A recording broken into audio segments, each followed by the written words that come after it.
Tell us how you first met Ms. Hudson. We worked at a clinic. The clinic was fairly new, and we were all new coming in. And I would say that me and her kind of like bonded like through trauma bond. And we became friends. And so you became social friends outside of work? Yes. Okay. Ms. Hudson, when did the issue of surrogacy come up? The talk of the surrogacy almost happened immediately. Okay. I actually asked her if I could be her surrogate. All right, and you've had several successful pregnancies. You're one of those folks that's a good candidate as a surrogate. Absolutely, I've been pre-baking. My oven is ready. Okay. Absolutely. All right, Ms. Clay, I see you shaking your head. Tell us your version. So in 2020, me and her became friends.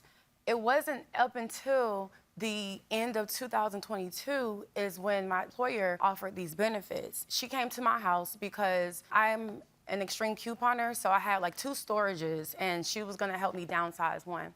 When she came over there, you know, she was helping me clean out the storage. One thing led to another. We were talking about just life, and I disclosed to her that I had this rare condition, MRKH, where I was born without a uterus, and I'm not able to carry my own child. You're claiming she didn't even know about this situation until the end of 2022. Correct. Okay, and you told us by November 2020.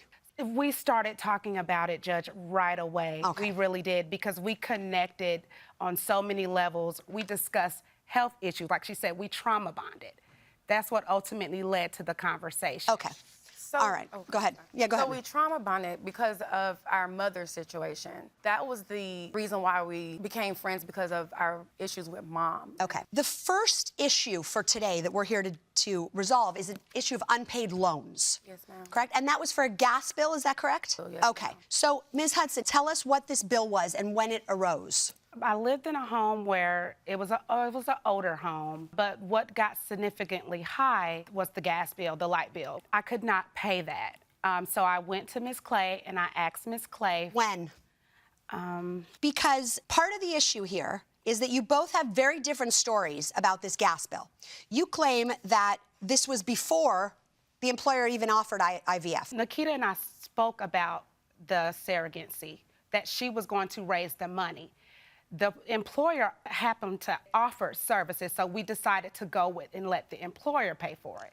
But we discussed her saving the funds and her paying for everything. Is that accurate? No, ma'am. No. This condition that I have, I knew about this since I was 16 years old. So I knew that I needed a surrogacy. I applied for 2 uterus transplants, got denied because I'm also born with 1 kidney.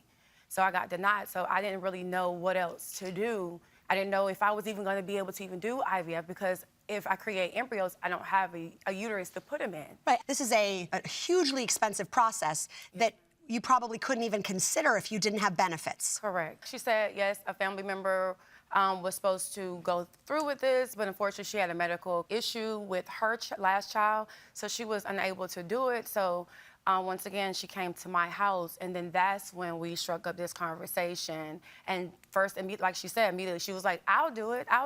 Yeah. But I'm gonna want this, this, and this. So I was like, I agree with you on that, because I said, I don't have the funds to pay for all this. It's $100,000+.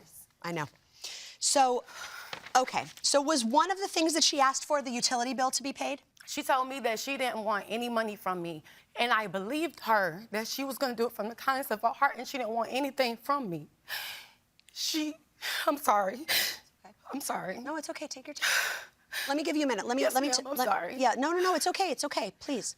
Let me talk to Ms. Hudson for a minute. What was the discussion initially about compensation, anything for the surrogacy? We didn't discuss a price. Okay. We discussed anything that I needed as far as a bill paid, as far as rent paid, as far as any household supplies paid, as far as my hair done.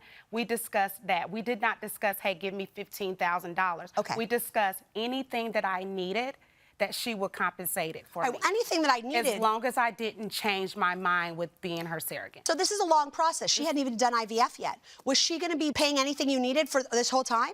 That was what we talked about. I only came to her when I really needed her help. That's obvious, because you didn't, there's only 3 things. Like, I know what she was doing. She worked and saved. She was a hustler. Like, she was out there getting it. So I didn't really come to her unless I really needed help.